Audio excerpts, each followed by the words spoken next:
Yellow, welcome and please take a seat. I'm gonna take a page out of the book of Hobbes because I have a little story I want to share with you. This comes from chapter 3 of Being an Idiot.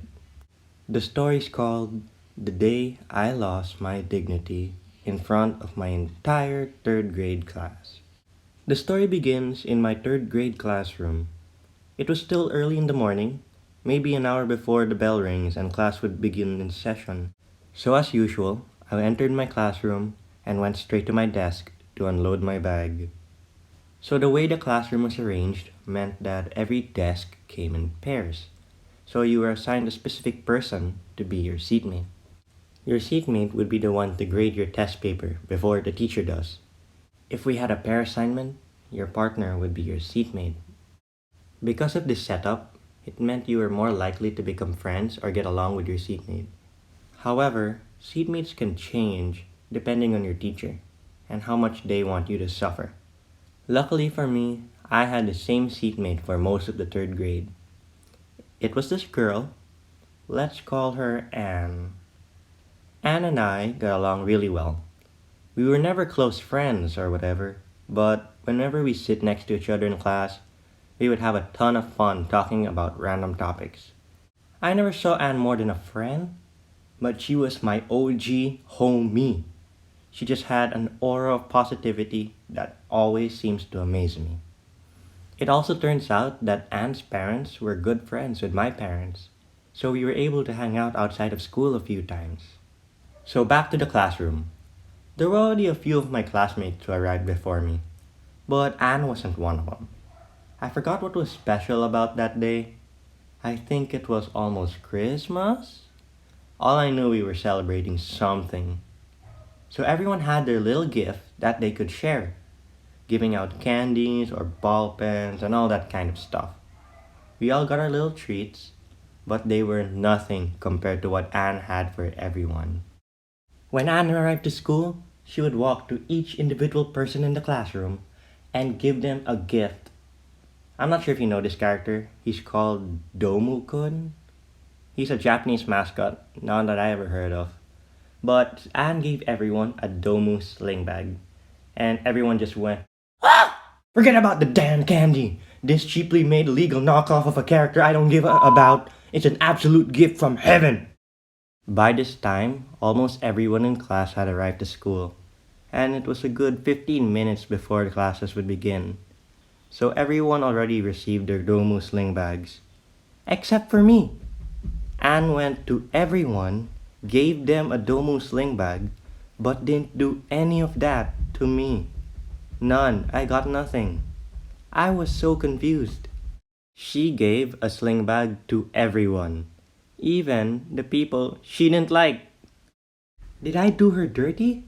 I thought we were chill. But honestly, I don't know what I ever did to make her mad, even during that time. Sorry, Anne. But I really didn't care too much about the bag. I probably would have given it to my little sister. But just knowing that I was the only one in my class who didn't get a Domu bag made me want it even more. Supply and demand. Ladies, please don't play with my heart. I felt so left out. But maybe Anne really was supposed to give me one. But she just didn't realize that I was already in school. I was obviously overthinking this. I had no idea why she didn't give me a Domu bag. So I knew I had to bring out the mind games. Little me thought he was such a smart ass manipulator. So he had to hatch up a plan. I didn't want to just casually go to Anne and ask her, "Hey, I didn't get my Domu bag yet. Can I have it now?" "No, son. That would be kind of rude and insulting." She was not obligated to give me a gift. So what do I do without making a big deal about it? So I had to figure out a plan to get everyone's attention onto myself. And it somehow had to involve the Domu bag. That way, Anne would realize, "Oh, Hobbs, I didn't know you were here. There you go. Here's a Domu bag for you. Happy Valentine's Day." It was obviously not Valentine's Day. I was joking. Or maybe it was. I don't know. Was I a jealous kid since I didn't get Anne's Valentine's gift? We will never know. The plan was simple.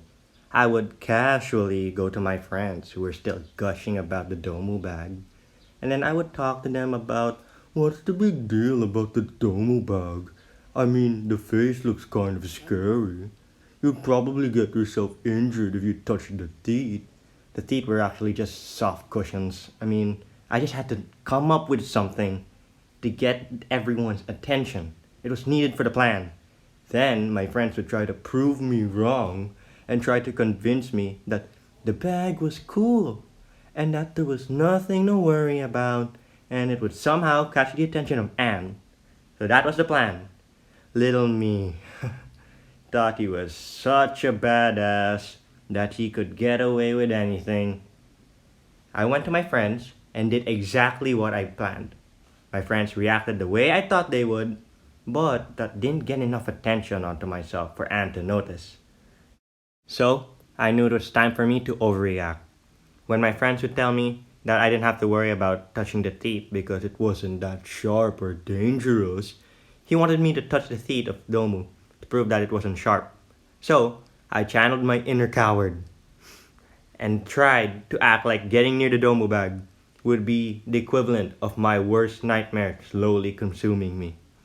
So I jumped away, as if my life flashed before my eyes. I didn't expect that to happen. That was not part of the plan. I didn't know what to do. Then my friend shouted, Hobbes is afraid of Domo. When that happened, I knew I was screwed. If I admitted that I was just messing with them, I'd feel like a fool. Because maybe they'll think I was jealous that I didn't get a Domu bag. By that point, everyone was wearing their Domu bag. They'd tease me. Maybe they'd start thinking I was jealous because I liked Anne. I would never hear the end of it. So I had to choose the other option. I had to continue to act like I was freaking scared of a stuffed doll sling bag. Everyone in the class was trying to get me to touch Domu, but I didn't know what I was thinking. But I ran out of the classroom. But I was being chased. I didn't know what to do. How do I stop this? I was so embarrassed while running. Why was I running? So I was chased up and down the stairs and all through the corridors. You didn't know this, but I am a pretty fast runner. So the school bell would ring any minute. So I knew I had to put the end to this stupid situation that I put myself in. There were still a few people chasing me. A lot of the girls gave up a little earlier. And to that I say, ladies. So, to end all this madness, I knew I had to fake an injury. I pretended to hit my leg on the trash bin a little too hard so that I would fall to the ground and let everyone ambush me. And then I died of embarrassment. Hobbs, see? It wasn't that bad. It's not scary, it's not painful. Oh yeah? Then why does my heart hurt? After that entire action sequence, we all went back to class, and I just knew everyone thought I was a complete lunatic. I seen it in their face. They were thinking about me.